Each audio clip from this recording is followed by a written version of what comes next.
반갑습니다. 지용법사입니다. 벌써 3주째 여러분들 이렇게 화면으로 화상으로 만나보고 있는데, 사실 저는 여러분들을 볼 수가 없으니까 좀 보고 싶긴 하네요. 빨리 좋아져서 직접 여러분들을 만나는 날이 왔으면 좋겠습니다. 계속 보고 있는 분들은 좀 느끼시겠지만, 이 카메라라든가 영상, 화면 이런 것들이 조금씩 달라지고 있거든요.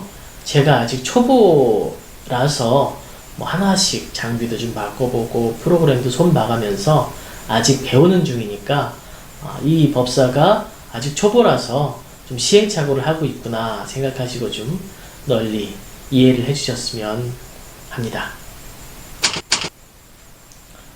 오늘은 발언문 3번째 시간인데, 욕망에 대한 이야기부터 시작이 됩니다. 욕망의 절제가 행복을 가져오는 지름길임을 아는 사람, 이렇게 되어 있습니다. 욕망의 절제가 우리에게 행복을 가지고 오는 지름길임을 정확하게 아는 사람이 되겠다 하고 부처님께 다짐하는 그 3번째 내용이죠. 여러분, 우리는 사실 학교에 들어갈 때부터 또 사회생활을 할 때 욕망을 통해서 사회적으로 뭔가 많은 것을 이루어내기를 바라는 그런 이야기를 너무 많이 들어왔습니다. 그래서 학교 다닐 때부터 굉장한 경쟁 속에서 살아가기도 하고, 어떤 분들은 우리나라가 세계적으로도 가장 경쟁이 강한 나라 중에 하나다, 이렇게 이야기를 하면서 그 폐해가 좀 좋지 않은 일들이 사회적으로 좀 많다라고 우려를 하기도 합니다. 근데 사실은 우리가 열심히 공부하고 또 열심히 일해서 돈도 많이 벌고 더 나은 삶을 살게 되는 것은 절대로 나쁜 일이 아니죠. 또 그렇게 또 열심히 다 노력을 할 것이고, 그런데 사실은 생각해 보시면 열심히 노력해서 돈을 벌고 사회적으로 지위와 권력이 좀 많아지는 그런 삶이 정말 평화롭고 안락하고 행복해 보이는 삶으로 결론이 나기도 하지만, 정말 불행하고 악독하고 파렴치한 방향으로, 또 자신을 파멸시키고 남에게도 해를 끼치는 방향으로 삐뚤어지게 나가기도 합니다. 이것이 다 이 욕망 때문에 그런 것인데요. 불교에서는 욕망을 원과 욕망으로 구분을 해서 이 욕망이라는 것을 좀 정확하게 알아야 된다, 이렇게 이야기를 합니다. 학자에 따라서는 욕구와 욕망, 그래서 우리가 살면서 기본적으로 필요한, 기본적으로 채워야 되는 어떤 그런 것들은 욕구라고 하고, 그 필요 이상으로 우리가 채우는 것을 욕망이라고 한다, 이렇게 분류하는 분들도 있고, 또 소망과 욕망으로 구분하는 분들도 있습니다. 불교에서는 원과 욕망, 이런 식으로 좀 구분하는 경우가 많이 있는데요. 원이라고 하는 것과 욕망이라고 하는 것이 겉모양이 굉장히 비슷합니다. 뭔가 목표를 두고 그 목표를 달성하기 위해서 열심히 노력해 나가는 그 모습을 욕망을 따라가는 것, 혹은 원을 따라가는 것, 이렇게 이야기를 합니다. 원이라고 하는 건 발언문에 나오는 그 원, 우리가 뭔가 목표를 세우고 노력한다, 이 원이라는 뜻이거든요. 이 둘을 구분하는 게 사실은 쉽지가 않죠. 여기 두 사람이 앉아 있는데 열심히 뭔가 목표를 두고 공부를 하는데, 어떤 사람은 욕망일 수가 있고요, 어떤 사람은 원일 수가 있습니다. 이것을 어떻게 구분하는가, 이게 중요합니다. 욕망을 구분하는 방법은 이것이 원하는 대로 이루어지지 않고 좌절했을 때, 실패했을 때 어떠한 감정 상태가 되는가. 욕망으로 열심히 뭔가 했던 사람은 원하는 것을 이루지 못했을 때 괴로움이 찾아옵니다. 절망이 찾아오고요, 슬픔이 찾아오고 좌절이 느껴지게 되는 거죠. 그런데 원으로서 뭔가 하는 사람은 실패했을 때 실패한 사실이 있는 그대로 다가오게 됩니다. 내 노력이 실패했구나, 이 방법이 잘못됐거나 아니면 노력이 부족했나, 이렇게 보고 다음 방향으로 나아가게 되는 거죠. 이게 뭐 큰 차이가 아닐지도 모르지만 인생에서는 굉장히 큰 차이가 납니다.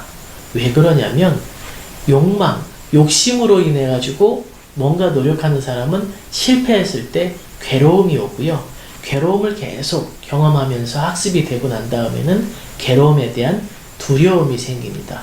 내 욕망, 내 끝간데 없이 자라나는 이 욕망을 채우지 못하면 나는 괴로움과 두려움으로부터 벗어날 수가 없다. 이 생각이 점점 자기를 엄습해 오거든요. 그러면 욕망을 채우지 못하면 실패자, 좌절한 사람, 뭔가 문제가 있는 사람, 이렇게 스스로를 평가하게 되고 그것을 벗어나기 위해서 더욱 많은 욕망과 욕망을 위해서 노력하는 모습으로 자기를 몰아가게 됩니다. 반대로 원을 따라가는 사람은 목표를 이루면 뭐 좋은 일이고 목표를 이루지 못해도 불행하지 않고 괴롭지가 않습니다. 괴롭지가 않기 때문에 두려움이 없거든요. 이게 굉장히 중요한 감정입니다. 두렵지 않고 괴롭지 않으면서 노력하는 사람은 점점 노력할수록 시행착오를 거듭할수록 힘이 생깁니다.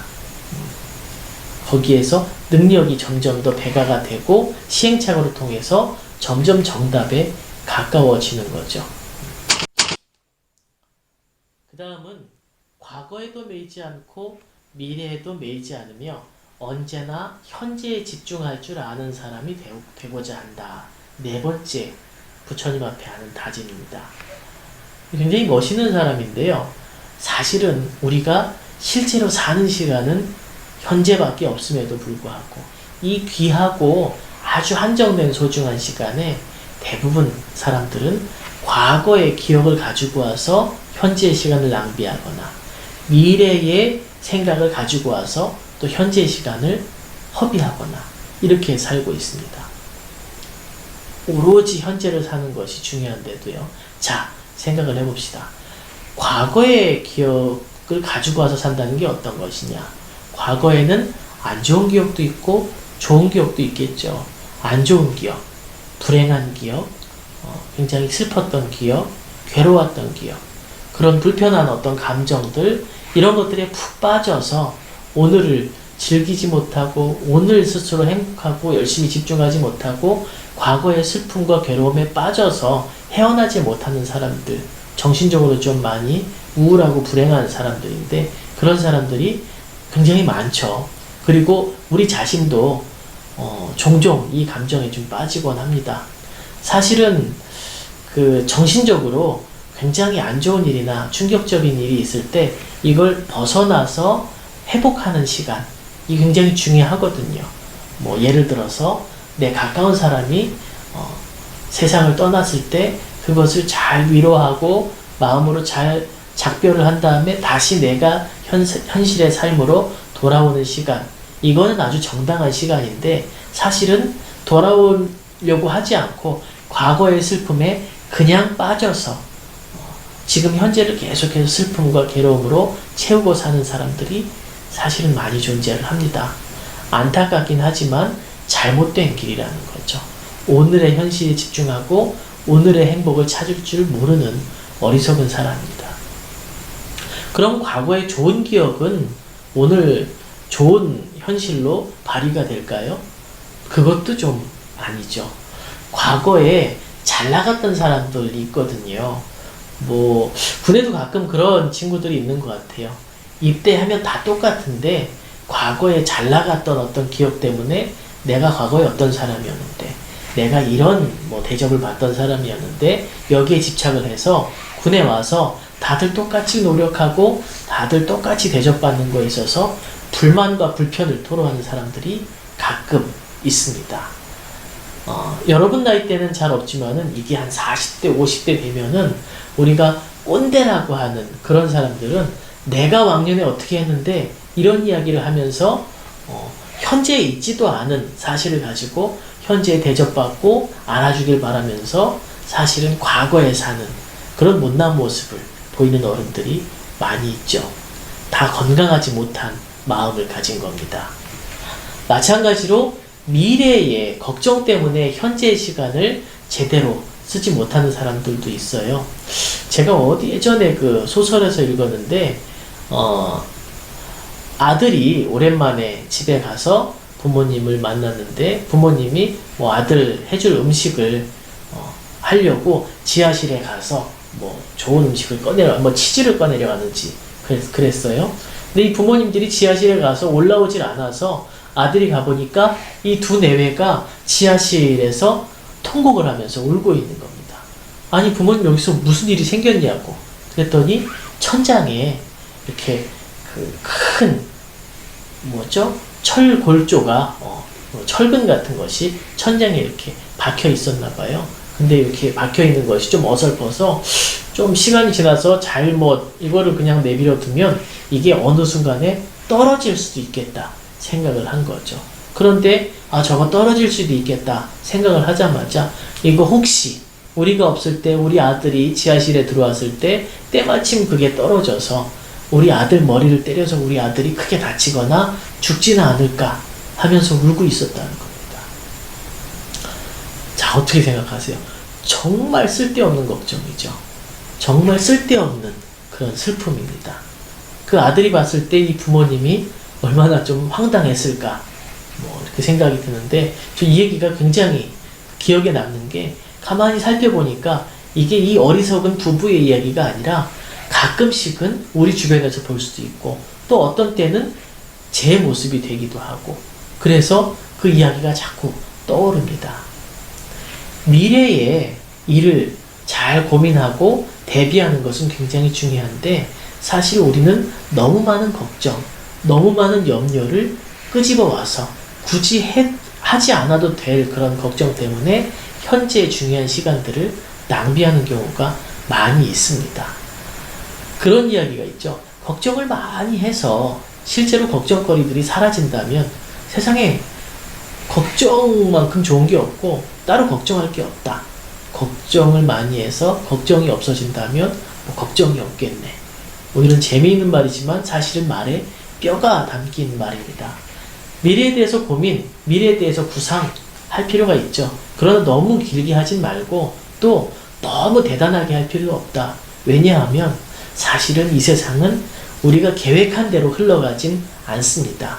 그래서 너무 이제 명확한, 너무 뭐 심각한 그런 어떤 위험이 있다면은 적절하게 대비를 하지만, 그 마음 한쪽으로는 우리가 대비하지 못한 위험도 세상에는 언제든 일어날 수 있다 라고 생각하면서 오늘 이 현실에 집중해 가지고 살 필요가 있습니다. 왜냐하면 우리가 실제로 행복해지고 우리가 실제로 뭔가 이루는 그런 삶은 오늘밖에 없기 때문에 그렇습니다.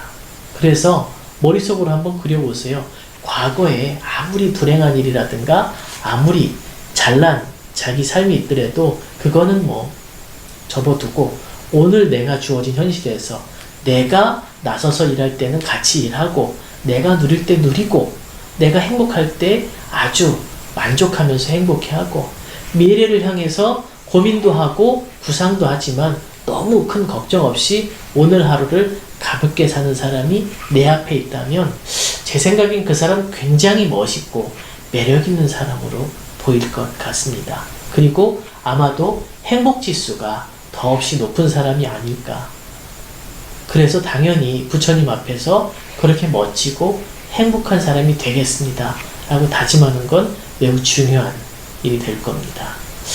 여러분들 그 살면서 어떠한 좌우명이 있으신지 모르겠지만은 여기에 정말 살면서 우리가 곰씹어 볼 만한 문장들이 발언문엔 많으니까요. 오늘 우리가 살펴본 문장 외에도 한번 하나씩 곰씹어 보면서 이 중에 하나는 내 삶의 좌우명으로 가지고 가면 어떨까 하는 생각을 해봅니다. 다음 시간에 계속 말씀드리겠습니다. 성불하십시오.